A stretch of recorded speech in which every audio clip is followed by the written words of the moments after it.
It's time for the Klonoa review for the Wii.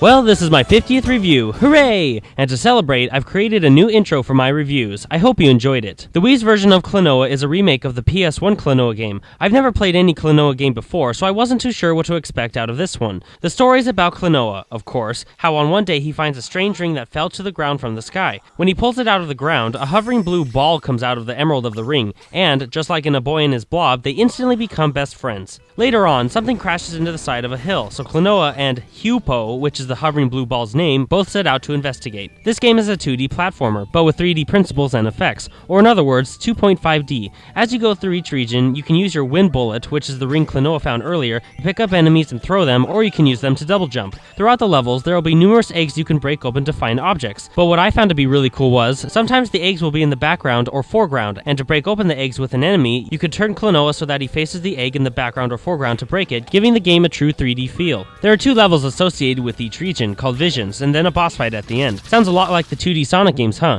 Each level will contain some puzzles which were usually, quite honestly, easy. It was kind of disappointing, but I think the puzzles could be a bit challenging to younger players. Now, I'd say the majority of the levels were not a pushover, but not super difficult either, so there was a nice balance of difficulty throughout the levels in this game. Each level will take you around 5 to 15 minutes to complete, and maybe a bit longer if you're trying to collect all the items in the eggs. The graphics are beautiful. Everything is vibrant and colorful, which was very pleasing to the eye. The controls are great. You can use the Wiimote Nunchuck combo or the classic controller, which I didn't even try because the Wiimote Nunchuck combo worked just fine for me. You'll mainly use the analog stick and the buttons to control Klonoa, but you can also use the motion controls to aim him in the right direction and to throw enemies around. You can also shake down on the nunchuck to perform your whirlwind attack, which will temporarily stun enemies for an easy pickup. Throughout the game, you will be shown many cutscenes that will help you along the way with the story of the game. Now, they are skippable, but they were pretty interesting to watch, and they could be funny sometimes too. Now, there were 2 things about the cutscenes which annoyed me. Anytime you interacted with anyone, Hupo would talk more than Klonoa would. I thought the game was called Klonoa, not Hupo. And the other thing I didn't like was Hupo's voice.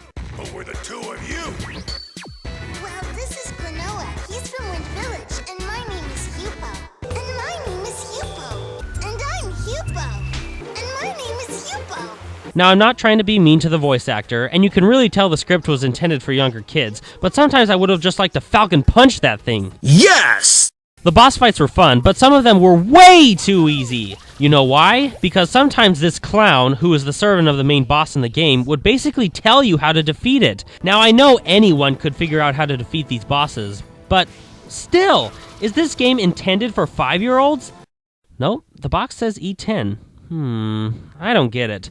Now remember, these cutscenes are skippable, so when you're playing the game for the first time and don't want any quote-unquote hints, which are basically dead giveaways, you'll want to skip the boss cutscenes. Now, I did say that some of the boss fights were too easy, but some of them were a bit of a challenge, and that clown thing didn't give hints to all of them, which was nice, or normal would probably be a better word. There are some extras like new outfits, movies, and time attack. There's also some replayability in this game, which is always appreciated. Klonoa is a very good game. Beautiful graphics, sharp controls, great level design, a pretty good story, a nice amount of replayability, some good extras, and the price tag dropped down to $20. The only downsides that I found were 1, the game is pretty short. You could probably beat it in about 4 to 6 hours. And 2, some of the boss fights were too easy, especially when Clown Freak would basically tell you how to beat them. Now, this next thing isn't really a downside, but more of a questionable statement, I guess. When you're playing, you can tell that the script and voice acting was being directed at young kids, but some of the levels could be kind of tricky to get through, so I'm not really sure who the developer's primary target audience was. But, oh well.